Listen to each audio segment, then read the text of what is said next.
Morning.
Magandang umaga po sa inyo mga backyard.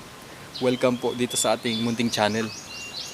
So ngayon po mga backyard ay samahan niyo po akong manguha ng mga yung mga nahuhulog, yung mga nabubulok na mga mangga, mga prutas na makikita lamang dito sa mga paligid-paligid natin, no? Minsan sa mga kapitbahay natin, andun din yung mga prutas na mga reject o yung mga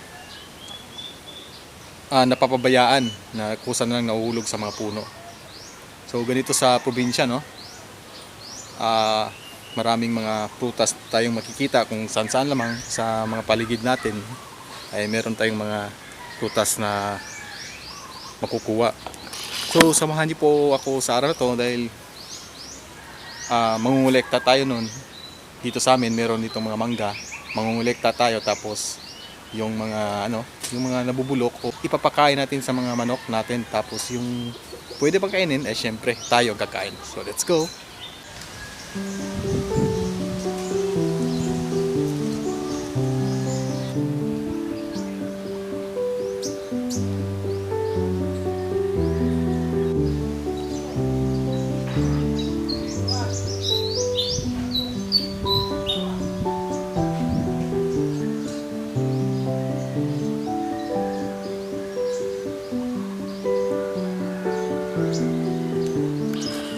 So dito tayo ngayon sa may mga maraming puno ng mangga. So tulad nito, ito. Mukhang okay ba ito Maganda to. Tingnan natin. So ito napakaganda pa. Pwede pa po itong kainin. So ilagay natin sa balde. Hanap pa tayo. Okay pa rin po ito. Pwede pa din po itong kainin.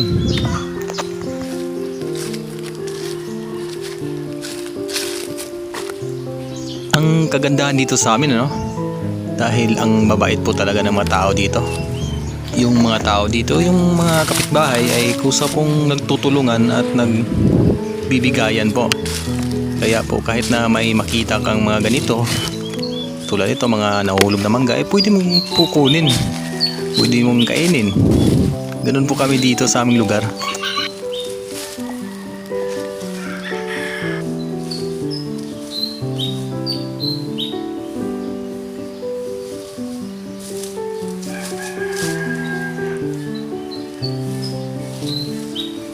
So shoutout nga pala kay Jose Patrick Ilnar, Dodong Jose. Dahil sa kanya itong mangga na to, So Dong, pinapakinabangan na lang namin yung mga nahuhulog na mga mangga. Napakain ko na lang sa mga manok. Pero syempre itong mga okay pa, ay syempre akong kakain nito. So siguro si katravel ata siya, nasa ibang bansa ata si Dodong. So ingat ka na lang dyan, Dodong Jose. Ingat sa sa travel.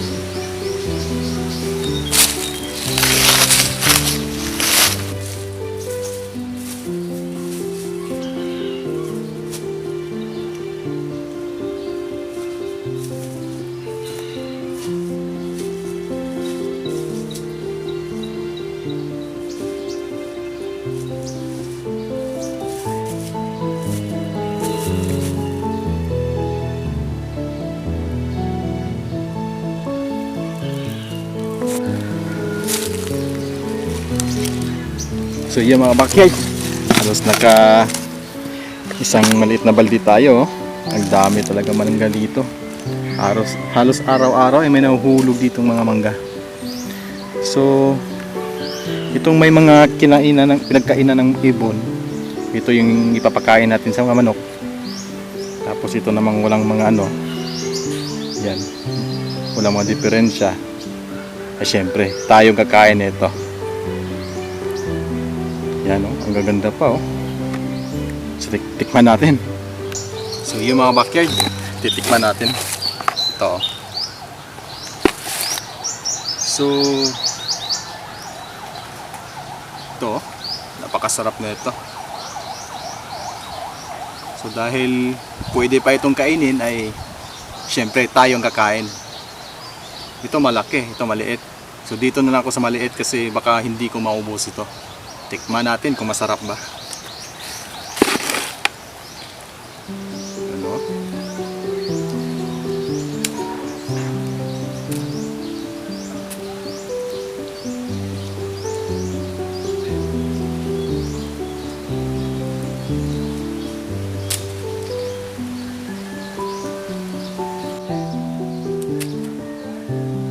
Napakasarap na ito.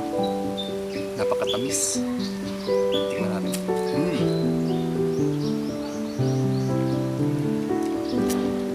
Hap. Napakatamis.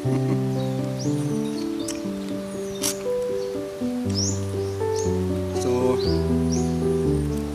ito namang pinagkainan ng ibon. Pakain na natin sa mga manok. Let's go.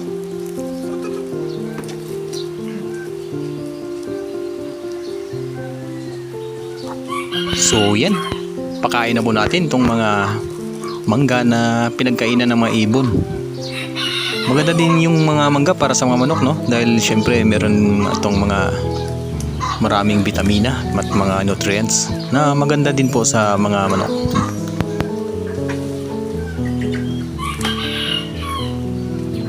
So ang ginagawa ko dito ay binubuksan ko po yung mga mangga. Yung parang binubuksan ko yung mga balat kasi nahihirapan po yung mga manok na tukain kapag meron pa pong mga balat. So ganito po ang ginagawa ko dito, basta at meron mga reject na mga prutas. Tulad po ng kadalasan dito sa akin ay yung pong tambis, maganda din po yun. At para hindi na rin po masayang, no, yung mga prutas, para mapakinabangan. So yun mga backyard, hanggang dito na pong video natin. Sana po ay nagustuhan niyo pong video na to. Hanggang sa muli mga backyard, maraming salamat. Paalam na muna.